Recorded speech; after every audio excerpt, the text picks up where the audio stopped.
أما بعد فقد قال الله سبحانه وتعالى في كتابه المجيد وفرقانه الحميد وقوله الحق وهو أصدق الصادقين. بسم الله الرحمن الرحيم. بقية الله خير لكم إن كنتم مؤمنين. صلوات.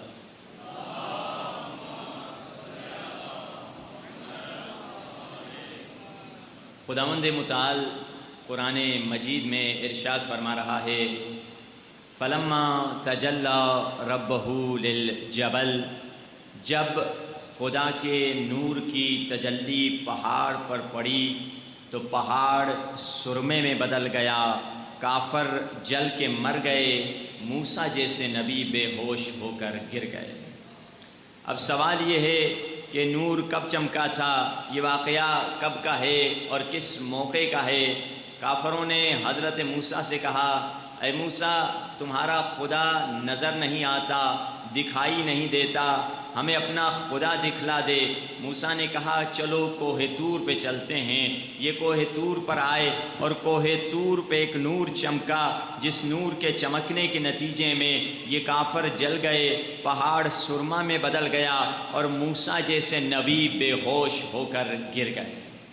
اب سوال یہ ہے، کوہ طور پہ جو نور چمکا تھا وہ کس کا نور تھا؟ عام مسلمان کہے گا یہ خدا ہی کو دیکھنے آئے تھے، اس کا مطلب ہے یہ خدا کا نور تھا، مگر خدا کا نور ہو نہیں سکتا کیونکہ خدا ہے لا مکان، خدا کوئی جگہ نہیں لیتا۔ یہ نور چمکا تھا کسی جگہ میں، اور خدا خود قرآن میں کہہ رہا ہے کہ لیس کمثلہ شیء، خدا جیسی کوئی شے نہیں، یہ نور کوئی شے تھی۔ اور اسی آیت میں خدا نے کہا ہے اے موسیٰ تو مجھے کبھی نہیں دیکھ سکتا۔ یہ تمام دلائل یہ بتلا رہے ہیں یہ نور حضرت موسیٰ کا بھی نہیں تھا اور خدا کا بھی نہیں تھا۔ اگر یہ نور خدا کا نور نہیں تھا تو کس کا نور تھا؟ اس نور کو سمجھنے کے لیے اس نور کی صفت کو تلاش کرنا پڑے گا۔ اس نور کی صفت یہ ہے کہ جب یہ چمکتا ہے تو پتھر کو توڑ دیتا ہے۔ بس عزیزان محترم، خدا نے مولا علی کی ولادت کا انتظام کعبے میں کیا اور کعبے کی دیوار نے ٹوٹ کر بتایا یہ وہی نور تھا جو کوہ طور میں چمکا تھا۔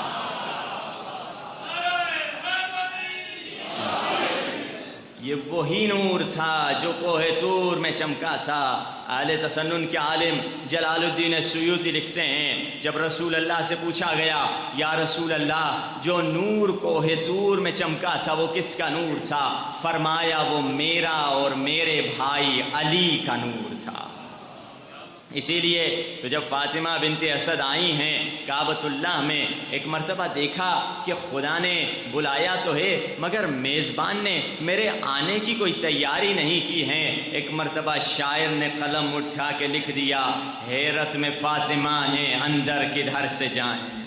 توجہ تو ہے نا عزیزان محترم آپ کی کہ حیرت میں فاطمہ ہیں اندر کدھر سے جائیں، بولی دیوار کعبہ بی بی ادھر سے آئیں۔ حیرت میں فاطمہ ہیں اندر کدھر سے جائیں، بولی دیوار کعبہ بی بی ادھر سے آئیں۔ غیروں کے واسطے ہیں آئیں تو در سے آئیں، لیکن جو اہل بیت ہیں چاہیں جدھر سے آئیں۔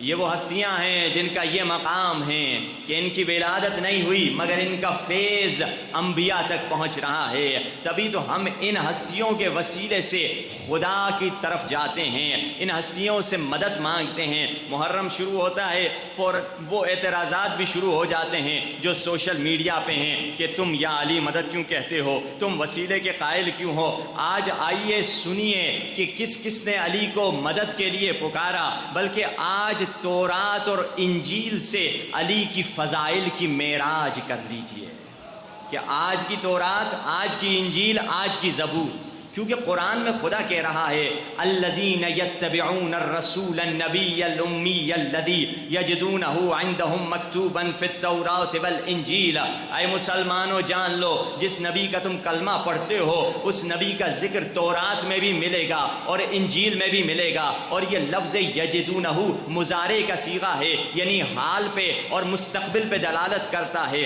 پریزنٹ ٹینس اور فیوچر ٹینس پہ دلالت کرتا ہے. یعنی جب تلک یہ زمین رہے گی یا آسمان رہے گا ذکر آل محمد تورات اور انجیل اور زبور میں رہے گا.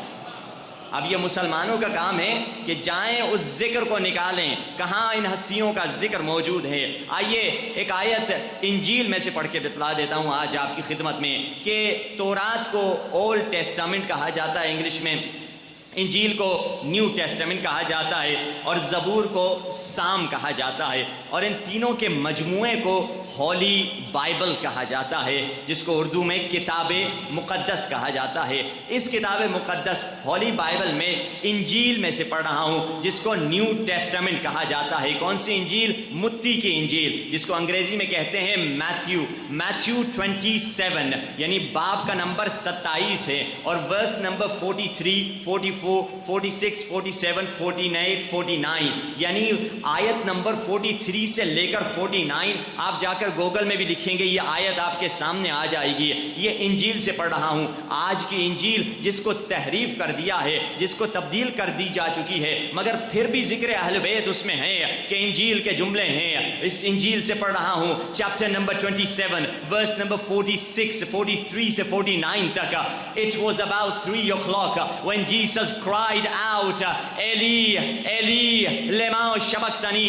3 بجے کا وقت تھا. حضرت عیسیٰ کو پھانسی پر لٹکانے کے لیے لے کر جا رہے تھے. حضرت عیسیٰ نے پرجوش آواز سے، اونچی آواز سے، پردرد آواز سے کہا ایلی ایلی میری مدد کو آ جا. یہ کہا ایلی ایلی میری مدد کو آ جا. یہ آج کی انجیل میں لکھا ہوا ہے، مگر دشمن تحریف کرنے والا اپنی پوری کوشش کرتا ہے کہ تحریف کرے. تو آگے انہوں نے انجیل میں کیا لکھ دیا؟ بریکٹ میں لکھ دیا. یہ انجیل کے جملے نہیں، بریکٹ میں لکھ دیا which means oh God help me, oh God help me. کہنے لگے حضرت عیسیٰ کی یہ جو جملہ ہے جو عبرانی زبان کا جملہ ہے ایلی ایلی لما شبقتنی، حضرت اس کا مطلب یہ ہے حضرت عیسیٰ کہہ رہے ہیں خدایا میری مدد کو آ جا، خدایا میری مدد کو آ جا. مگر ان کا جھوٹ 2 آیت نیچے پکڑا جاتا ہے. کہتے ہیں نا کہ حدیث میں بھی یہ جھوٹے کا حافظہ بڑا کمزور ہوتا ہے. وہ ایک جگہ جھوٹ بولتا ہے اگلی جگہ پھنس جاتا ہے، ادھر ٹھیک کرتا ہے ادھر بگاڑ دیتا ہے. تو ادھر تو انہوں نے صحیح اپنے حساب سے صحیح کیا، تحریف کر دی، مگر آگے پھنس گئے. کیوں؟ کیونکہ جو لوگ وہاں کھڑے تھے وہ حقیقی مفسر ہیں. انہوں نے کیا کہا؟ لیٹس سی ویدر ایلیا ول کم اور ناٹ. چلو دیکھتے ہیں کہ ایلیا اس کی مدد کو آتا ہے یا نہیں آتا. حضرت عیسیٰ نے ایلی کو پکارا، لوگوں نے کہا یہ ایلیا کو پکار رہا ہے. تو معلوم ہوا ایلی اور ایلیا ایک ہی ہستی ہیں. اب ایلیا کون ہے؟ دنیا کے تمام مذاہب کو اٹھا لیجئے، ہندوؤں کی کتابیں پڑھ لیجئے، عیسائیوں کی کتابیں پڑھ لیجئے اور غیر مسلمانوں کی کوئی کتاب پڑھ لیجئے. آپ بدھسٹ کی کتابیں پڑھ لیجئے، یہودیوں کی کتابیں پڑھ لیجئے. کسی دینی رہبر نے یہ دعویٰ نہیں کیا میں ایلیا ہوں. مگر تاریخ میں ملتا ہے کہ جب مولا علی خیبر میں پہنچے، علم کو پتھر پہ گاڑا، یہودیوں کو دیکھ کے فرمایا یہودیوں مجھے پہچانو، انا ایلیا فی التورات، میرا نام تمہاری کتاب میں ایلیا ہے. یہ وہ علی ہیں جس نے صرف دعویٰ کیا ہے ایلیا کا. اور جگہ جگہ یہودیوں، اور یہ ایلیا کا نام ایک مرتبہ نہیں. آج کی تورات انجیل آپ انٹرنیٹ پہ اٹھا کر دیکھ لیجئے، 2 دفعہ نہیں، 3 دفعہ نہیں، 20 مرتبہ ایلیا کا لفظ آج کی تورات اور انجیل میں موجود ہے.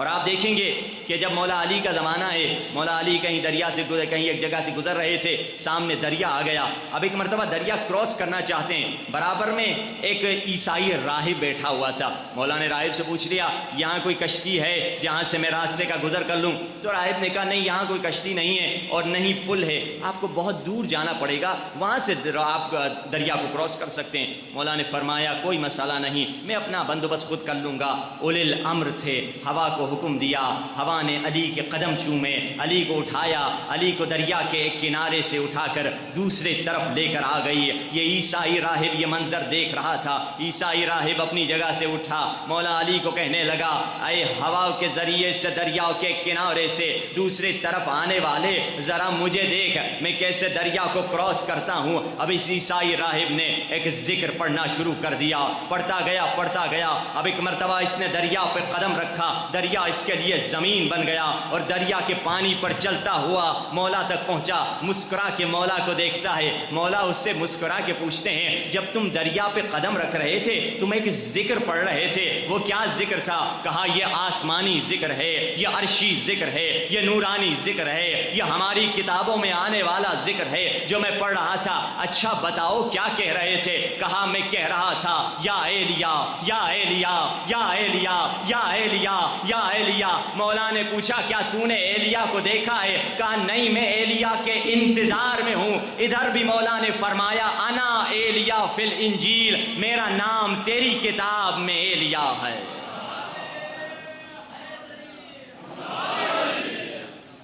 یہ وہ ہستیاں ہیں جن کا ذکر آپ کو ہر کتاب میں ملے گا، کیونکہ یہ کتابیں الہی کتابیں، تورات انجیل زبور خدائی کی کتابیں، الگ بات اس میں تحریفات آ چکی ہیں۔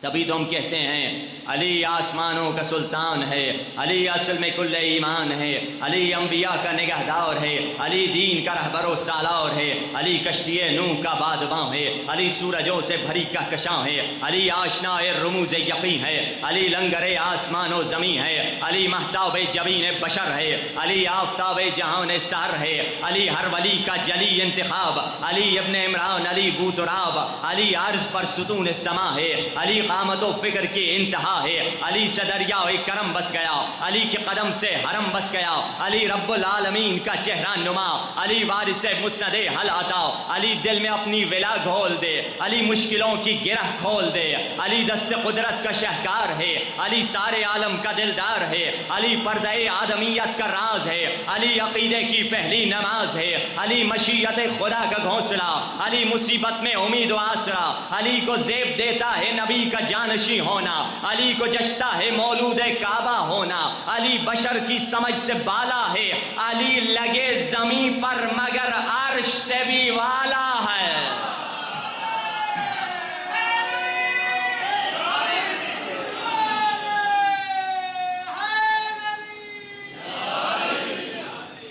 یہ مقام ہے ان ہستیوں کا کہ اگر ہمیں کچھ فیض ملے گا انہی ہستیوں کے در سے ملے گا، کہیں اور جانے کی ضرورت نہیں۔ خوش نصیبی ہے کہ شیعہ گھر میں پیدا ہو گئے، جو بعد میں شیعہ ہوتے ہیں ان سے پوچھئے وہ رو رو کے کہتے ہیں بڑی مشکل سے ہمیں در اہل بیت ملا ہے۔ خوش نصیبی ہے بچپنے سے اسی امام بارگاہوں میں پلتے ہوئے آ رہے ہیں۔ اب دیکھیے فیض ہمیں کیسے ملے گا، جس آیت کی تلاوت کا شرف ابتدا میں حاصل کیا، فرمایا بقیت اللہ خیر لکم، ہمیں خیر کی تلاش ہے۔ صبح اٹھتے ہیں صبح خیر کہتے ہیں، رات کو سوتے ہیں تو کہتے ہیں شب خیر، بچہ سفر میں جاتا ہے ماں کہتی ہے خیریت سے جاؤ خیریت سے پلٹو۔ قرآن میں آواز آئی انہو لحب الخیر لشدید، انسان خیر کا دیوانہ ہے۔ اے انسان تجھے اگر خیر کی تلاش ہے، آواز آئی قرآن کی بقیت اللہ خیر لکم ان کنتم مؤمنین، اگر تمہیں خیر چاہیے تو امام زمانہ کے در سے ملے گا،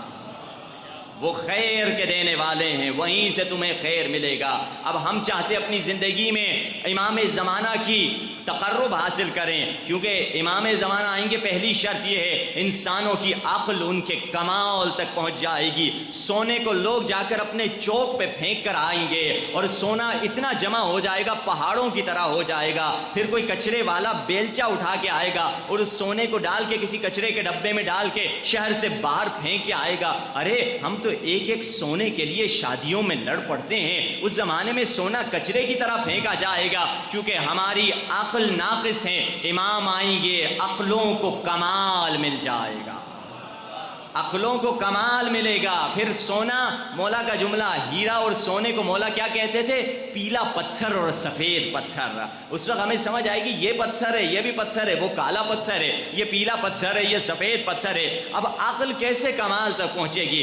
عقل کیوں کمال تک نہیں پہنچتی؟ کیونکہ ہماری زندگی میں جذبات حکمرانی کرتے ہیں، ہم ایموشنل ہیں، جذبات غصہ کرواتے ہیں، جذبات شہوت کی طرف لے جاتے ہیں، جذبات زنا کرواتے ہیں، جذبات انسان کو شراب پلا دیتے ہیں، جذبات صبح فجر کی نماز قضا کروا دیتے ہیں، جذبات طلاق دلوا دیتے ہیں، جذبات کی وجہ سے ہر پریشانی آتی ہے۔ اب دیکھیے ماڈرن سائیکولوجی میں ایک ریسرچ ہوئی کہ ایک انسان ہے، اس ریسرچ سے پہلے دیکھا یہ جاتا تھا بچے کی آئی کیو لیول کتنا اچھا ہے۔ آئی کیو یعنی کتنا ہوشیار ہے، یعنی اسکول میں کتنے مارکس لے رہا ہے۔ اگر بڑی یونیورسٹی میں داخلہ لینا ہے بچے کا آئی کیو اچھا ہونا چاہیے، یعنی کیا؟ یعنی میموری اچھی ہو، شارپ میموری ہو، ہوشیار ہو۔ ڈفر بچہ اچھی یونیورسٹی میں نہیں جا سکتا، یعنی صرف آئی کیو لیول دیکھا جاتا تھا۔ مگر اس تحقیق کے بعد انہوں نے کہا آئی کیو اتنا اہم نہیں ہے۔ کیوں؟ ایک بندہ ہے، آئی کیو بہت اچھا ہے، ہوشیار بہت ہے، میموری بہت اچھی ہے، مگر اپنی بیوی کو قتل کر دے رہا ہے، اس کی زندگی میں 3-4 طلاقیں آ گئی ہیں، اس کی زندگی میں خوشی نہیں ہے، خودکشی کر کے خود کو زمین پہ پھینک دے رہا ہے، اوپر سے عمارت سے اپنی بچی کو قتل کر دیا۔ کہا آئی کیو لیول تو بہت اچھا تھا، ہوشیار تو بہت تھا، تیز تو بہت تھا، مگر اس کا انجام اتنا برا کیوں ہوا؟ تو سائیکولوجی میں ایک نئی تحقیق شروع ہوئی، اور یہ مسلمان نہیں ہے مگر تحقیق کر رہے ہیں کہ کیا وجہ ہے۔ اور یہ تحقیق 1995 میں ایک کتاب چھپی، ڈاکٹر گول مین نے یہ کتاب لکھی، جو 3 بڑی یونیورسٹی، ہیمپشائر یونیورسٹی اور اسی طرح ہارورڈ یونیورسٹی اور مختلف یونیورسٹی میں یہ تحقیق ہوئی، اور ڈاکٹر گول مین نے ایک تحقیق کا نتیجہ دیا 1995 میں، اور ایک نئی کتاب چھپی جس کا نام تھا ای کیو۔ یعنی اس کا مطلب کیا؟ یعنی وہ شخص جس نے خودکشی کر دی، جس کی زندگی تباہ ہو گئی، اس کا آئی کیو تو بہت اچھا تھا، ای کیو اس میں نہیں تھا۔ آئی کیو اور ای کیو میں فرق کیا ہے؟ آئی کیو یعنی انٹیلیجنٹ کوشنٹ، یعنی ہوشیار تھا، مگر ای کیو نہیں تھا، یعنی کیا؟ ایموشنلی کوشنٹ نہیں تھا، یعنی اس کا حافظہ تو بہت اچھا تھا، میموری تو بہت اچھی تھی، مگر جذبات پر قابو رکھنے کی اس کے اندر طاقت نہیں تھی۔ یہ جذباتی تھا، ایموشنل تھا، اسی لیے اس نے غلط فیصلے کر دیے۔ اچھا، جذبات کیوں زندگی میں حاکم ہوتے ہیں؟ کیونکہ عقل ہماری زندگی میں حاکم نہیں ہے۔ اب عقل کو کیسے حکومت ملے گی؟ جب ہماری جذبات پر حکومت عقل کی آئے گی۔ اس کا طریقہ کیا ہے؟ دیکھیے، اکثر لوگ جب گناہ کرتے ہیں وہ جذبات کی وجہ سے کرتے ہیں۔ رسول اللہ کے پاس عورت آ گئی، یا رسول اللہ بہت مجھ سے گناہ ہو گئے۔ کیا گناہ ہوئے؟ میں نے زنا جیسا گناہ کبیرہ کر دیا، اس کے بعد جو بچہ ہوا اس بچے کو میں نے قتل کر دیا، اور پھر اس بچے کو میں نے سرکے میں ملا دیا، اور وہ سرکہ میں نے لوگوں کو بیچ دیا، بچہ سڑ گیا اور سرکہ میں نے لوگوں کو بیچ دیا۔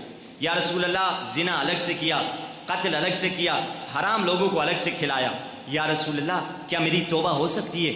رسول اللہ دیکھیے، رسول اللہ نے فرمایا توبہ کی بعد میں بات کرو، پہلے میں تمہیں بتاؤں تمہارے گناہ کا سبب کیا تھا، تمہارے گناہ کا ریزن کیا تھا۔ جیسے ایک حکیم بیمار کو ڈائیگنوز کر کے بتاتا ہے کہ تمہاری بیماری کی وجہ کیا ہے، رسول اللہ فرماتے ہیں کیا چاہتی ہو میں تمہاری بیماری کا سبب بتاؤں؟ جی یا رسول اللہ بتا دیجئے۔ رسول اللہ نے فرمایا انی ظننت انکی ترکتی صلاۃ العصر، تو نے جو اتنے سارے گناہ ایک دوسرے کے بعد کر دیے ہیں اس کی وجہ یہ ہے کہ فلاں دن تو نے جان بوجھ کر نماز عصر کو ترک کر دیا تھا۔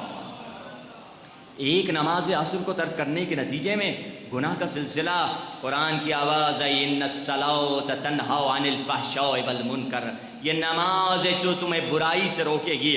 اگر جذبات کی حکومت ہوگی تبھی تو بچے آ کے والدین کے بارے میں ہم سے شکایت کبھی کبھار کرتے ہیں، قبلہ ہمارے والدین پتہ نہیں ایسے کیوں ہیں، ایسے ہم سے ضد کرتے ہیں، ہم کچھ کرنا چاہتے ہیں وہ کچھ کر رہے ہوتے ہیں۔ میں ان سے اکثر کہتا ہوں بھائی مسئلہ تمہارے باپ کا یا ماں کا نہیں، دنیا کے تمام ماں باپ ایسے ہی ہوتے ہیں، مسئلہ انسان کی حب ذات کا ہے۔ جب میں کچھ کرنا چاہتا ہوں اگر کوئی مجھے منع کر دے تو ہر انسان کے پاس حب ذات ہے، ذات کی محبت ہے، تو مجھے برا لگتا ہے، اور یہی تمہیں پریکٹس کرنی ہے، یہی تمہیں تمرین کرنی ہے، یہی تمہیں مشق کرنی ہے۔ کس کی مشق؟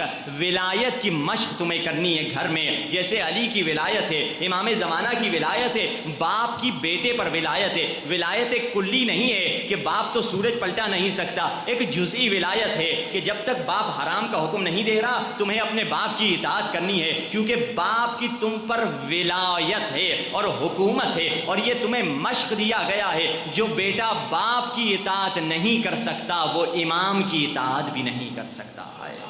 یہ پریکٹس ہے۔ جو عورت شوہر کی اطاعت نہیں کر سکتی کیونکہ شوہر کی ولایت ہے بیوی پر، تو وہ امام کی بھی اطاعت نہیں کر سکتی۔ یعنی انسان، اور یہ جوانوں کے لیے حدیث پیش کر دوں، بڑی عجیب حدیث ہے رسول اللہ کی۔ رسول اللہ فرماتے ہیں من نظر الی والدیہ نظر ماقت وہما ظالمان لہ، اگر کوئی لڑکا یا لڑکی اپنے ماں باپ کو غصے کی نگاہ سے دیکھے جبکہ وہ ظلم کر رہے ہوں، جبکہ وہ غلط ہوں، جبکہ وہ فیئر نہیں ہو، جبکہ وہ رانگ بات کر رہے ہوں، رسول اللہ فرماتے ہیں یہ لڑکا یا لڑکی اپنے ماں باپ کو بس غصے کی نگاہ سے دیکھے گا، خدا اس کی کوئی نماز قبول نہیں کرے گا۔ یعنی دیکھنے کے نتیجے میں یہ ہوتا ہے۔ یاد رکھیے اگر ہم چاہتے ہیں جذبات سے نکلیں، عقل کی حکمرانی ہوگی۔ اب آئیے عقل کیسے ملے گی؟ خدا نے 3 لوگوں کو حضرت آدم کے پاس بھیجا، کہا کہ آدم سے کہا کہ آدم خدا نے ہم تینوں کو بھیجا ہے، ہم تینوں میں سے ایک کو انتخاب کرو، ایک چوائس ہو سکتی ہے آپ کی، 3 نہیں ہو سکتی۔ کہا تمہارا نام کیا ہے؟ کہا میرا نام عقل ہے۔ تمہارا نام کیا ہے؟ میرا نام دین ہے۔ تمہارا نام کیا ہے؟ میرا نام حیا ہے۔ کہا یہ تو بہت اہم ہے، دین کو بھی نہیں چھوڑ سکتا، میں نبی ہوں، اور عقل میں بے عقل نہیں ہوں، اور حیا میں بے حیا نہیں ہوں۔ کہا مجھے تینوں چاہیے۔ کہا تینوں نہیں ہو سکتے، سوری ایک ہی لے سکتے ہیں آپ۔ حضرت آدم پریشان ہو گئے، کس کو لوں؟ آخر دسی سوچ کر کہا میں عقل کو لیتا ہوں۔ جب عقل اس طرف آئی، پیچھے پیچھے حیا اور دین بھی آنے لگے۔ کہا تم دونوں کیوں آ رہے ہو؟ کہا ہمیں خدا نے حکم دیا ہے جہاں عقل جائے گی پیچھے پیچھے دین اور حیا بھی چلے جائیں گے۔ یعنی اصل عقل ہے۔ ہماری سب سے بڑی کتاب اصول کافی ہے، اہل تسنن کی اس کتاب جو ہے صحیح مسلم صحیح بخاری ہیں، اس کا پہلا چیپٹر کیا ہے؟ وہاں باب ایمان ہے۔ وہاں کیا باب ہے؟ باب ایمان ہے۔ ہمارا پہلا باب کیا ہے؟ ایمان نہیں ہے، باب عقل ہے۔ اگر عقل آ جائے گی ایمان خود بخود آ جائے گا۔ پہلے کلینی نے عقل کو رکھا ہے کہ عقل اصل چیز ہے۔ افسوس کہ ہم عقل ہے اس کو استعمال نہیں کرتے۔ قرآن میں ایک آیت ہے جو ابتدا ایسے ہوتی ہے یا ایھا الذین آمنو، اے ایمان لانے والو، مگر آخر میں فرمایا ان کنتم تعقلون، اگر تم عقل رکھتے۔ اس آیت کا انداز بتلا رہا ہے کچھ ایسے مومن ہیں ایمان آ چکا ہے مگر ابھی تک عقل نہیں آئی ہے۔ ایک بندہ تھا جس نے بڑی تسبیحاں گھمائیں، فرشتے کو دیکھ لیا، فرشتے کو دیکھنے کے بعد کہا کہ فرشتے نے کہا تمہاری 3 دعائیں مستجاب ہیں۔ بہت خوش ہوا، سوچو کیا مانگوں؟ کہتے ہیں انسان کی عقل کو دیکھنا ہے، دیکھو اس کی خواہشات کیا ہیں۔ آپ جو مانگتے ہیں وہی آپ کی قیمت ہوتی ہے۔ اگر آپ ایک مرسیڈیز کو پسند کریں گے، ٹویوٹا کو پسند کریں گے، آپ کی قیمت ٹویوٹا جتنی ہے۔ اگر 10 عمارت بلڈنگ کو پسند کرتے ہیں، آپ کی قیمت 10 عمارت بلڈنگ کی ہے۔ اگر آپ 1 کروڑ کو پسند کرتے ہیں، آپ کی قیمت وہی ہے۔ یہ میں نہیں کہہ رہا، امیر نہج بلاغہ فرماتے ہیں قیمت کل امرئ ما یحسن، ہر انسان کی قیمت وہی ہے جس چیز سے وہ پیار کرتا ہے، جس چیز سے وہ عشق کرتا ہے۔ تیرا پیار کیا ہے؟ تیرا عشق کیا ہے؟ اب اس نے سوچنا شروع کر دیا کہ میں کیا مانگوں۔ سوچتے کہا کہ اب اس کی عقل چھوٹی تھی، تسبیح تو بہت گھماتا تھا مگر عقل نہیں تھی۔ کہا کہ میری بیوی دنیا کی حسین ترین خاتون ہو جائے۔ اس کی دعا قبول ہو گئی، اس کی بیوی حسین ترین خاتون ہو گئی۔ گھر آیا، سب سے پہلے تو خود پریشان ہوا، کہا اچھا یہ میری بیوی ہے، بہت خوش ہوا۔ مگر اس کا نقصان یہ ہوا جب گھر میں گیا اس کی بیوی اس کو لفٹ نہیں کر رہی، توجہ نہیں دے رہی، پیچھے ہٹ کہیں کہ تو کہاں میں کہاں، کوئی میچ ہی نہیں بنتا، تو پھٹیچر اور میں ایسی خوبصورت شکل رکھنے والی۔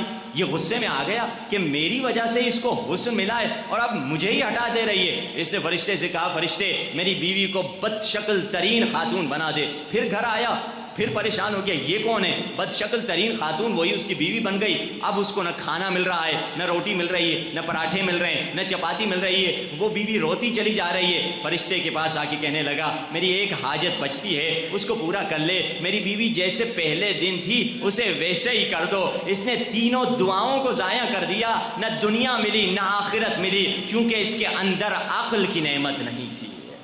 عقل نہیں تھی. اگر عقل آ جائے, خدا کہتا ہے جس کے پاس عقل ہے اس کا ایمان کمال تک پہنچ جاتا ہے. سلمان فارسی ایمان کے 10ویں لیول پر ہیں تو ان کی عقل بھی 10ویں لیول پر ہے.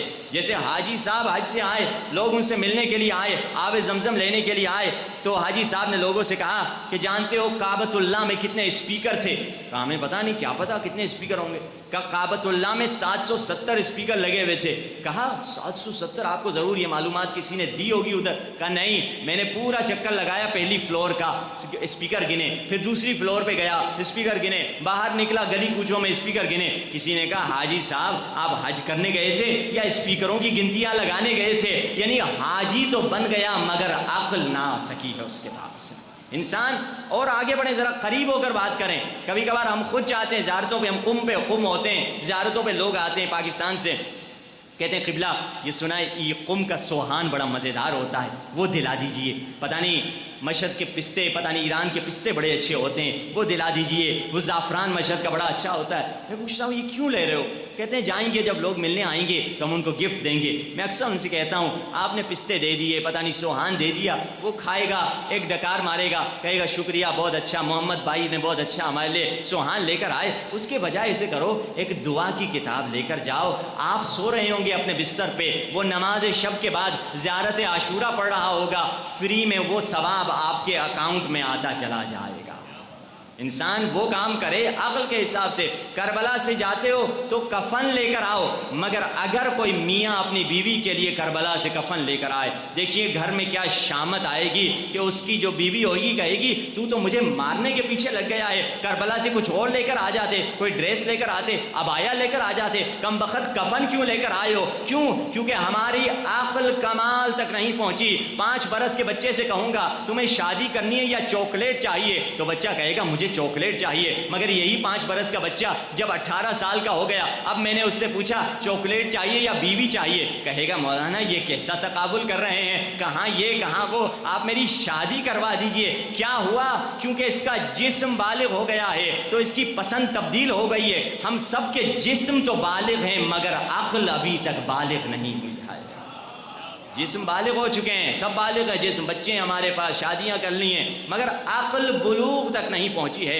اگر عقل کو بلوغ تک پہنچانا ہے وہ ہمیں در اہل بیت کی طرف آنا پڑے گا. آئیے جلدی جلدی سے میں آپ کو چند نسخے بتاؤں جس سے ہماری عقل مکمل ہوتی ہے. کہ اہل بیت نے کھانے والی کون سی چیز بتائی جس سے عقل مکمل ہوتی ہے, مضبوط ہوتی ہے, بڑھتی ہے. دعا کون سی پڑھو اور کون سی صفت اپناؤ. اب آئیے پہلے کھانے والی چیز سے کرتے ہیں شروع, کہ جو چیزیں اہل بیت نے فرمایا وہ کھاؤ, تمہاری عقل مکمل ہوگی, عقل بڑھتی چلی جائے گی. پہلی چیز مولا نے فرمایا کہ بے ایک فروٹ ہے جو کے پی کے میں ملتا ہے, اپنا کشمیر سائڈ سے ہم ابھی آ رہے ہیں, ادھر بھی ہم نے دیکھا یہ بے کا فروٹ ملتا ہے. سیب کی طرح ہوتا ہے, بڑا ہوتا ہے, خشک ہوتا ہے, ایران میں بھی بہت زیادہ ملتا ہے. مولا فرماتے ہیں بے جس کو کھلاؤ گے اس کی عقل بڑھے گی. یہاں تک فرمایا بے کے فروٹ کے بارے میں, اگر کنجوس کو کھلاؤ گے تو سخی بن جائے گا, اگر بزدل کو کھلاؤ گے تو دلیر بن جائے گا. ہم آسٹریلیا میں کبھی کبھار جاتے تھے تو لوگ کہتے تھے قبلہ چندے کا اعلان کر دیں. میں ان کو ہنس کے کہتا تھا پہلے ایسے کرو تبرک میں بہ لے کر آؤ, مومنین سخی ہو جائیں گے تو خود ہی جیب سے پیسے نکال کے تمہارے چندے کا مسئلہ حل ہو جائے گا. یہ بہ کے بارے میں بڑے فوائد ہیں. کہا اگر پریگننٹ عورت, جس عورت کے پیٹ میں بچہ ہے, وہ اگر یہ بہ کا پھل کھائے گی اس کا بچہ خوبصورت پیدا ہوگا. یہ پہلی چیز جس سے انسان کی عقل بڑھتی ہے. دوسری چیز کیا ہے؟ کندر. کندر کاف نون دال رے اور کاف پہ ایک پیش ہے. کندر ایک گوند ہے, ایک گم ہے جو درختوں سے سینکڑوں گوندیں نکلتی ہیں, مگر ایک خاص گوند ہے جس کو کندر کہا جاتا ہے. پنساری سے آپ پوچھ لیں آپ کو مل جائے گی. مولا فرماتے ہیں اگر یہ شخص کھائے گا, اور 8ویں امام کے بارے ملتا ہے کہ مولا, اور تقریباً نہیں بالکل مکمل سب کے سب 14 معصومین کا طریقہ یہ تھا, فجر کی نماز سے لے کر طلوع آفتاب تک مصلی سے اہل بیت نہیں اٹھتے تھے. اور مولا فرماتے ہیں اس موقع پر ایک انسان ہے جو بزنس کرنے کے لیے جا رہا ہے, دوسرا ہے جانماز پہ بیٹھا ہے. بزنس والے کو پیسے کم ملیں گے, جانماز والے کی رزق میں زیادہ برکت ملے گی. یعنی یہ وہ وقت ہے کیونکہ ٹائم کا سیکوینس بدل رہا ہے.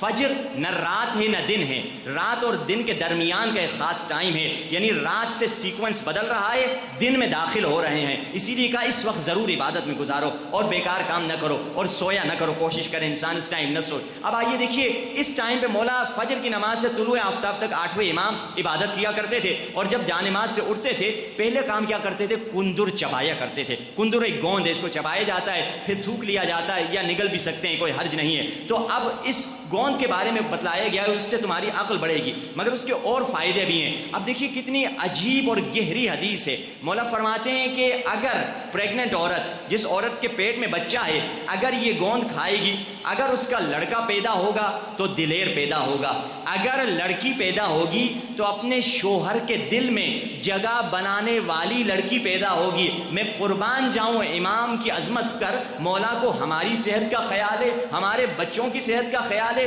پھر ہماری بچیوں کے رشتوں کا بھی خیال ہے۔ عجیب ہے مولا کی وہ عظمت کہ مولا ایک چیز کھا لو، اس سے تمہارے ہزاروں مسئلے حل ہو جائیں گے۔ یہ دوسری چیز، پہلی چیز کیا تھی ذرا بتائیے؟ بے۔ دوسری چیز کندر۔ اب آئیے تیسری، 4 چیزیں آج کے لیے کافی ہیں۔ تیسری چیز کون سی ہے جو عقل کو انسان کو بڑھاتی ہے؟ وہ فرمایا سرکہ، ونیگر۔ مگر کون سا سرکہ؟ دیسی سرکہ۔ حدیث میں فرمایا لا ما افسدتمو، وہ سرکہ نہ کھانا جسے تم نے خود بگاڑا ہے، بلکہ وہ سرکہ کھانا جو خود سے بگڑا ہے، یعنی دیسی طریقہ۔ کیونکہ سرکے بننے کے 2 طریقے ہیں، سرکہ بنتا ہے انگور، انگور سے شراب، شراب سے سرکہ۔ مگر کارخانوں میں یہ سارا پروسیس ایک رات میں ہو جاتا ہے، گھنٹوں میں ہو جاتا ہے، مگر دیسی سرکہ بنتے بنتے 40 دن رکھتے ہیں۔ پہلے انگور سے شراب بنتا ہے، شراب سے پھر سرکہ بنتا ہے۔ مولا فرماتے ہیں سرکے کے بارے میں یشد العقل، عقل کو مضبوط کرے گا، یفتح الصدود، تمہاری رگوں کو کھول دے گا، جو دل کے بلاکیج ہیں انہیں کھول دے گا۔ بلکہ فرمایا ان اللہ وملائکتہ یصلون علی المائدۃ التی، خدا اور خدا کے فرشتے اس دسترخوان پہ درود بھیجتے ہیں جس پہ سرکہ پڑا ہوا ہوگا۔ یعنی اتنا اہم ہے۔ مولا کے پاس نعوذ باللہ ٹائم زیادہ تھا کہ سرکے کے بارے میں حدیثیں بتائیں، سیب کے بارے میں حدیثیں بتائیں، بہ کے بارے میں۔ مولا چاہتے ہیں ہمارا طرز زندگی، ہمارا کھانا پینا بھی وہی ہو جو علی اور آل علی کا طریقہ تھا، ہمارا کھانے پینے کا اسٹائل وہی ہو۔ ہمیں اکثر معلوم ہی نہیں ہے، اہل بیت نے یہ چیزیں ہمیں بتلائی ہیں۔ یہ تیسری چیز ہو گئی۔ اور چوتھی آخری، کرفس۔ کرفس ایک سبزی ہے، لمبی لمبی اس کی ڈنڈیاں ہوتی ہیں، جس کو انگریزی میں سیلری کہا جاتا ہے، اور اس کے بارے میں بھی حدیث میں فرمایا یہ تمہاری عقل کو بڑھائے گی۔ اب یہ 4 چیزیں ہو گئیں کھانے والی۔ اچھا ایک چیز جو ہے کرنے والی، وہ کون سی ہے؟ وہ حجامہ کے بارے میں کہا گیا ہے یہ تمہاری عقل کو بڑھائے گی۔ حجامہ کیا ہے؟ پیٹ سے جب خون نکالا جاتا ہے اس کو کہتے ہیں حجامہ۔ انشاءاللہ کبھی موقع ملے گا اس پہ تھوڑا اشارہ کیا جائے گا۔ یہ 5 چیزیں جو ہیں حجامہ یعنی ویٹ کپنگ جس کو کہا جاتا ہے، یہ 5 چیزیں تمہاری عقل کو بڑھائیں گی۔ اب آئیے وہ کون سی دعا ہے، میں کون سا ذکر کروں جس سے میری عقل بڑھے؟ فرمایا جب آیت اللہ حسن زادہ عامری سے کسی نے پوچھا عقل بڑھانے کا ذکر کیا ہے، انہوں نے بہت آسان ذکر بتایا، آپ سب کو وہ ذکر آتا ہوگا، چلتے پھرتے یہ ذکر پڑھیں، اور یہ ذکر بہت جلدی اثر کرنے والا ہے۔ اس ذکر کا فائدہ یہ ہے اگر کوئی انسان 100 تسبیح روزانہ اس ذکر کی پڑھے گا اس کا دل نرم ہو جائے گا، آنسو بہت جلدی آئیں گے۔ اور اس ذکر کا اصل فائدہ جس کی طرف میں اشارہ کر رہا ہوں وہ یہ ہے کہ آپ کی عقل بڑھے گی۔ وہ کون سا ذکر ہے؟ یا حی یا قیوم، یا حی یا قیوم، اے خدا تو زندہ بھی ہے اور قائم رکھنے والا ہے، میرے مردہ دل کو زندگی دے دے، میری مردہ عقل کو زندگی عطا فرما۔ یہ ذکر بہت اچھا ہے۔ اب آئیے ان صفات کی طرف، وہ کھانے پینے کا، یہ ذکر کا وہ کون سی صفات ہیں جس سے ہماری عقل بڑھ سکتی ہے، اور اس میں مجلس کو اگلے مرحلے میں داخل کر دوں گا میں۔ وہ صفات فرمایا حدیث میں کلو شیء یحتاج الی العقل والعقل یحتاج الی الادب، ہر شے کو عقل کی ضرورت ہے اور عقل کو ادب کی ضرورت ہے۔ جس میں ادب آ گیا اس میں عقل آ گئی، جو بے عقل ہے وہی بے ادب ہے۔ آپ دیکھیں گے قرآن میں ملتا ہے رب زدنی علما، رب زدنی عقلا، آپ نے کبھی پڑھا ہے؟ رب زدنی عقلا کسی نے قرآن میں پڑھا ہے؟ نہیں۔ رب زدنی علما پڑھا ہے آپ نے؟ ہاں، قرآن میں ملتا ہے رب زدنی علما، خدایا میرے علم کو بڑھا دے۔ یہ نہیں کہا رب زدنی عقلا، میرے عقل کو بڑھا دے، کیونکہ عقل ایک ٹول ہے، ایک چشمے کی طرح ہے، تمہیں اس ٹول کو استعمال کرنے کا طریقہ آنا چاہیے۔ علم بڑھاؤ، بے شک علم سپورٹ کرے گا، مگر اس ٹول کو استعمال کرو۔ اب کون سی چیز بڑھاتی ہے ہمارے عقل کو؟ ادب کی صفت۔ فرمایا کچھ لوگ اپنے بچوں کے لیے میراث میں گاڑی چھوڑتے ہیں، کچھ گھر چھوڑتے ہیں، کچھ دولت چھوڑتے ہیں، کچھ بینک بیلنس میں پیسے چھوڑتے ہیں، مگر مولا فرماتے بہترین ورثہ جو تم اپنے بچوں کے لیے چھوڑ سکتے ہو، لاؤ میراث کل ادب، ادب سے بہتر کوئی میراث نہیں ہو سکتی ہے۔ بچوں کو تم ادب سکھا دو، تمہاری زندگی میں تم نے بہترین تربیت کر دی ہے۔ ادب اگر آ جائے یقین جانیے زندگی بدل سکتی ہے۔ آپ دیکھیں کہ شیطان کی عبادتیں زیادہ تھیں یا حضرت آدم کی عبادتیں زیادہ تھیں؟ بے شک سب جانتے ہیں شیطان کی عبادت زیادہ تھی۔ 6000 سال عبادت کی، 2000 سال کا ایک سجدہ، وہ بھی اس دنیا کے 6000 سال نہیں، اس دنیا کے 6000 سال، یعنی 6000 سال کو ملٹیپلائی کریں 1000 سے، تب جا کے شیطان کی عبادت کا ٹائم بنتا ہے۔ یہ اس کی عبادتیں تھی اتنی زیادہ، مگر وہ راندہ دربار کیوں بن گیا؟ شیطان نے غلطی کی، حضرت آدم نے ترک اولا کیا، مگر شیطان ڈٹ گیا، حضرت آدم نے توبہ کی۔ وہ بے ادب تھا، یہ با ادب تھے، وہ با ادب تھے، تبھی تو اللہ نے اس کو نبی بنا دیا، اور یہ آج تک لعین شیطان اللعین اور رجیم رہا ہے۔ حضرت موسیٰ آئے اور حضرت موسیٰ کے مقابلے میں جادوگر آئے، درمیان میں فرعون بیٹھا ہے، ادھر سے موسیٰ آئے، ادھر سے جادوگر آئے۔ اب جادوگروں کو ہدایت کیوں ملی؟ جادوگروں کا جملہ یہ قرآن میں درج ہے۔ جادوگروں نے موسیٰ سے کیا کہا؟ موسیٰ سے کہا دیکھا جادوگروں نے یہ موسیٰ ہے، اپنے زمانے کے نبی ہیں، اپنے زمانے کے بڑے ہیں۔ ایک جملہ کہا موسیٰ سے، کیا کہا؟ موسیٰ پہلے آپ عصا پھینکیں گے یا پہلے ہم رسیاں پھینکیں؟ بس یہی جملہ خدا کو پسند آ گیا، تم نے میرے حبیب کا ادب کیا ہے، ہم تجھے ہدایت دیں گے۔ اور وہ سجدے میں گر گئے، آمنا برب موسیٰ و ہارون، ہم موسیٰ اور ہارون کے خدا پہ ایمان لے آئے۔ کیوں؟ ادب کی صفت کی وجہ سے۔ مولا رسول اللہ ہیں، گود میں مولا علی ہیں، مولا علی ہیں، گود میں رسول اللہ کا سر ہے۔ مولا رسول اللہ نے عصر کی نماز پڑھ لی تھی، مگر مولا علی نے عصر کی نماز نہیں پڑھی تھی۔ ہم یہ معجزہ اکثر سنتے ہیں، مگر ہم یہ نہیں جانتے معجزہ ہوا کیوں تھا کہ رسول اللہ کا سر علی کی گود میں تھا۔ علی نے اپنی عصر کی نماز نہیں پڑھی تھی، علی نے سورج کو ڈوبتے ہوئے دیکھا، فضیلت کا وقت گزر رہا تھا، مگر علی نے سوچا کیا کروں کہ اگر میں نماز کے لیے اٹھوں گا تو رسول کی نیند خراب ہو جائے گی، اور اگر نماز کے لیے نہیں اٹھوں گا میری فضیلت کا وقت نکل جائے گا۔ علی وہ با ادب تھے کہ علی نے فیصلہ یہی کیا کہ نماز کی فضیلت کا وقت گزرتا ہے تو گزر جائے، نبی کے ادب میں خلل نہ آنے پائے۔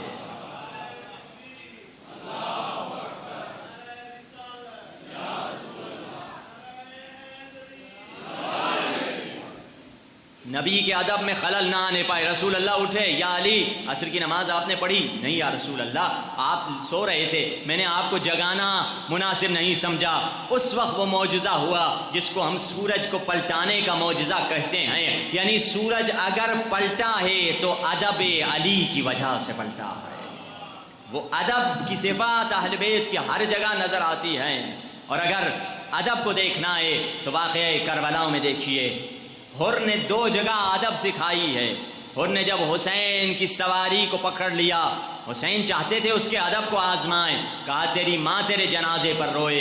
ایک مرتبہ نظریں اٹھا کے حسین کو دیکھا، پھر نظریں جھکا دی، کہا عرب میں کوئی اور یہ جملہ کہتا، یہ جملہ پلٹا کے میں ویسے ہی کہہ دیتا، مگر میں کیا کروں، آپ کی ماں سوائے درود و سلام کے کسی اور شے کے قابل ہی نہیں ہے۔ یہ ادب تھا حر کا۔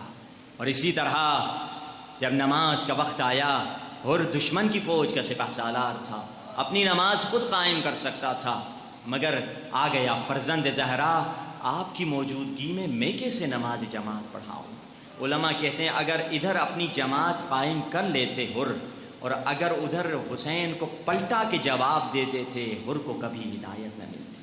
حر کو ہدایت ملی ہے ادب کی وجہ سے۔ کربلا داستان ادب ہے، ادب والوں کے داستان ہے۔ ادب کا داستان دیکھنا ہے، ادب کا عظیم، ادب کی بلندیوں تک پہنچے ہوئے کو عباس کہتے ہیں۔ عباس پانی لے کر آؤ، جی آقا۔ عباس جنگ نہیں کرنی، جی آقا۔ عباس مشق سکینہ لے لو، جی آقا۔ عباس مہلت لے لو دشمن سے، جی آقا۔ عباس نے ایک سوال نہیں کیا، نگاہیں اٹھا کے دیکھی نہیں۔ ادب کی عظمتوں کو عباس کہتے ہیں۔ یقین جانیے اگر ہم بھی چاہتے ہیں در اہل بیت میں آئے، ادب سیکھیں، بزرگوں کا ادب، علماء کا ادب، سادات کا ادب، یہ ادب اگر ہم میں آ گیا ہمیں ہدایت ملے گی۔ ادب جس کے پاس نہیں تھا وہ شمر تھا، شمر بے ادب تھا۔ شمر کی بے ادبی کی دلیل کیا ہے؟ حسین مولا جب خطبہ دیتے تھے، مثال کے طور پہ یہ شاید بات میں زیادہ سمجھوں، آپ بھی سمجھیں گے، جو ذاکر خطیب یہ ذات بہتر بات سمجھتا ہے۔ مجلس کے دوران اگر کوئی ڈسٹرب کر لے، خطیب کی پوری محنت ضائع ہو جاتی ہے۔ حسین خطبہ دیتے تھے، خطبے کے دوران شمر ایک ایسی جملہ کہتا تھا، سب ہنس رہے ہوتے تھے حسین پہ، حسین چپ چاپ کھڑے لوگوں کو دیکھ رہے ہوتے تھے۔ یہ بے ادب تھا جو حسین کی تقریر کو بگاڑ لیتا تھا۔ اور اس اہل بیت سے ہم، مولا مجھے اس محرم میں بے شک دنیاوی چیزیں مانگے اہل بیت سے، موسیٰ سے کہا موسیٰ اپنے کھانے کا نمک مجھ سے مانگ، یعنی دنیاوی چیزیں مانگے اہل بیت سے بے شک، مگر اہل بیت سے ادب ضرور مانگے۔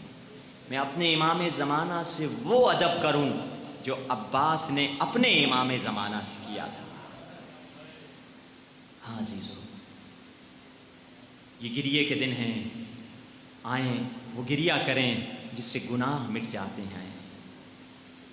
ایک ذاکر کا واقعہ ہے، ایران کا رہنے والا ذاکر تھا، کہتا ہے اس کے پاؤں میں ایک زخم ہو گیا، اسپتال میں گیا، 2-3 مہینے اسپتال میں بیٹھا رہا، اس کی ران میں جو زخم تھا وہ ٹھیک نہیں ہو رہا تھا، دعائیں کرتا ہے، منتیں کرتا ہے، مگر کوئی اثر نہیں ہوا۔ ایک مرتبہ ڈاکٹر نے اسے چیک کیا، کہا تمہاری ٹانگ کٹے گی، 2 دن کے بعد تمہارا آپریشن ہوگا۔ کہا میں بس نا امید ہو گیا تھا۔ تو ایک مرتبہ میں نے دل میں سوچا، اگر کسی امیر کے گھر پہ جاتے ہو، اگر امیر تجھے نہیں دے تو امیر کی چھوٹی بیٹی کو وسیلہ بنا کے جاؤ، امیر ضرور عطا کرے گا۔ جاؤں گا حسین کے گھر میں مگر سکینہ کو ساتھ لے کے جاؤں گا۔ یہ کہتا ہے ایک مرتبہ کیونکہ میں ذاکر تھا، میں وہ جو شعر مجھے یاد تھے میں پڑھنے لگا، اپنے ہی خواب میں روتا روتا سو گیا۔ کیا شعر پڑھا تھا؟ در شام دختری بود از حسین، کہ زندان شام میں حسین کی ایک بیٹی تھی، تنے تنہا وہ روتی تھی، چہرے میں شبیہ فاطمہ ہو چکی تھی،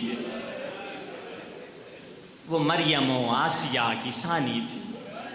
کہا میں روتا روتا سو گیا، میں نے خواب میں دیکھا، آپ کے گھر میں بھی چھوٹے بچے ہوں گے، میں نے خواب میں دیکھا آپ کے بچے اگر آپ کو کہیں لے جانا چاہتے ہیں تو اکثر کیا کرتے ہیں، بڑوں کی انگلی کو پکڑ کے کہیں لے کر جاتے ہیں کہ بابا یا اماں ادھر آؤ میں آپ کو کوئی چیز دکھانا چاہتا ہوں۔ کہتا ہے میں نے خواب میں حسین کو دیکھا اور سکینہ نے حسین کی انگلی کو پکڑا ہوا تھا اور میرے کمرے میں لا رہی تھی، بابا یہ بیمار ہے۔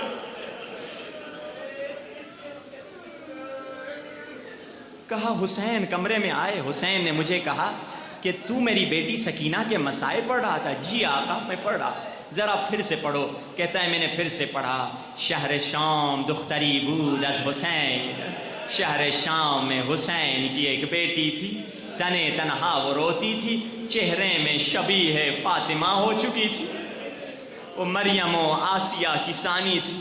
کہنے لگا میں نے یہ شعر دوبارہ سے پڑھی، جب میری آنکھ کھلی میں نے دیکھا یہ خواب نہیں تھا، میں اپنے پاؤں پہ کھڑا ہوا تھا، میرے اطراف نرسیں اور بیمار زار و قطار رو رہے تھے۔ پھر مجھے پتا چلا کہ میں کھڑے ہو کر پڑھ رہا ہوں، ڈاکٹر نے میرے بازو سے مجھے پکڑا اور چیک اپ کے لیے لے گیا، تم تو کھڑے ہونے کے قابل نہیں تھے، اپنا پاؤں دکھاؤ۔ میں نے پاؤں دکھایا، پاؤں میں کوئی زخم نہیں تھا۔ کہا دوسری ٹانگ دکھاؤ۔ میں نے کہا خدا کی قسم میری اس پاؤں میں زخم تھا۔ کہا کیسے ٹھیک ہو گئے؟ میں نے کہا حسین کی سکینہ نے مجھے شفا دے دی،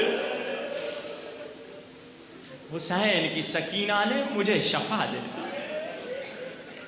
ہاں عزیزو، یہ چھوٹی بچی ہے حسین کی، چھوٹے چھوٹے ہاتھوں سے بڑی بڑی گرہوں کو کھول دیتی ہے۔ ہاں عزیزو، یہ کہتا ہے میں چلا گیا، 1-2 ہفتے کے بعد میں نے سوچا جو بیمار میرے ساتھ تھے، 1-2 مہینہ اسپتال میں رہا تھا، ذرا ان سے جا کر مل لوں۔ میں اسپتال میں آیا، اسپتال والوں سے کہا مجھے اپنے دوست مریضوں سے ملنا ہے، تو اسپتال والوں نے مجھے پہچان لیا۔ انہوں نے کہا اس اسپتال میں ابھی کوئی پرانا مریض نہیں ہے۔ میں نے پوچھا کیا مطلب؟ انہوں نے کہا جس دن حسین یہاں پہ آئے تھے نا، حسین نے سب کو شفا دے دی ہے، کوئی مریض نہ رہا۔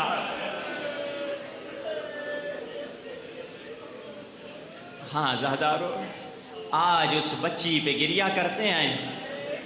ایک سخت جملہ سنو گے، علماء سے ہم نے سنا ہے یہ جملہ، اس بچی کو پوری زندگی میں بابا نے اتنے بوسے نہیں دیے جتنے شمر نے تماچے مارے۔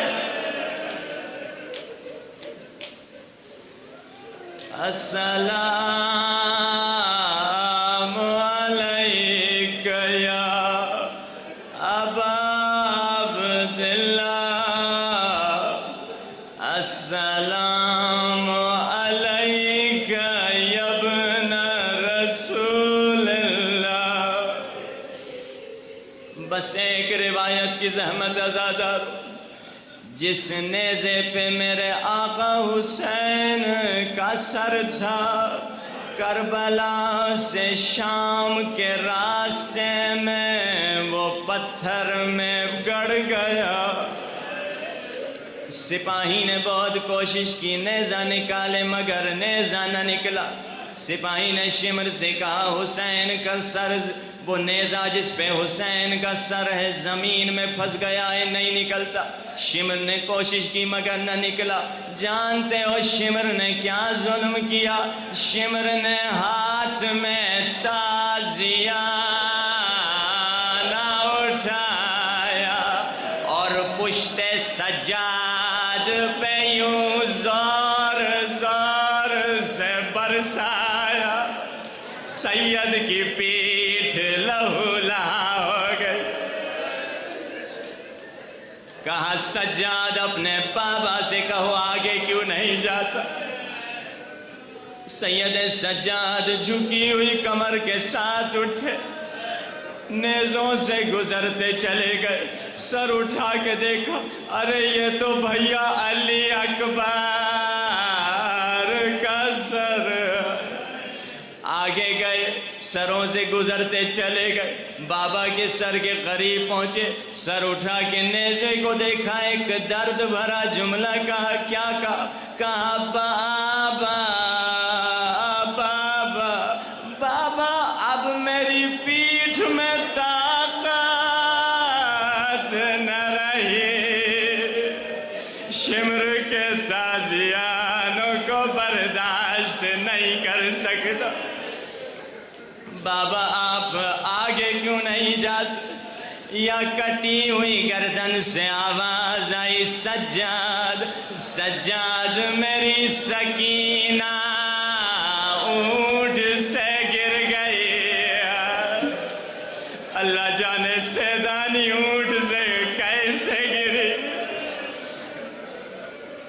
قافلے سے پیچھے رہ گئی۔ اب ایک مرتبہ جب بی بی زینب نے یہ سنا، بی بی زینب بھی سواری سے اتری، سکینہ کو تلاش کر رہی ہے۔ سکینہ کہاں ہو؟ تجھے بابا بلا رہے ہیں۔ شام غریبہ بھی زینب نے سکینہ کو ڈھونڈا تھا جب حسین کے سینے پہ پایا تھا، مگر یہاں مقتل نہیں، یا ریگستان ڈھونڈ رہی ہے۔ بی بی زینب نے عجیب منظر دیکھا، ایک کالے برقعے میں بی بی ہے، سکینہ اس کی گود میں بڑے آرام سے سو رہی ہے۔ بی بی زینب حیران، ہماری بچی تو غیروں کی گود میں سوتی نہیں، سکینہ آج کیسے غیر کی گود میں سو گئی ہے؟ بی بی زینب قریب گئی، سکینہ کو اپنے سینے سے لگایا، اس پردے دار برقعے والی بی بی سے کہا، اے بی بی تمہارا شکریہ، تو نے ہماری بچی کے ساتھ پیار کیا ہے، اور پہلی مرتبہ تو پہلی شخص ہے جس نے پیار کیا ہے۔ کربلا سے کوفہ، کوفے سے شام، کسی نے تماچے مارے، کوئی بالیاں کھینچ کے چلا گیا۔ تو نے مجھ پہ احسان کیا، کل کا قیامت کے دن اماں زہرا سے کہوں گی تیری شفاعت کر دے۔ اور بی بی دوسری بات جس نے مجھے حیران کیا، ہماری بچی تو غیروں کی گود میں سوتی نہیں، یہ کیسے آپ کی گود میں سو گئی؟ سنو گے فاطمہ زہرا نے کیا کہا؟ عجب نہیں کہ فاطمہ زہرا نے کہا، زینب کیسے یہ بچی میری گود میں نہ سوئے، میری گود میں تو حسین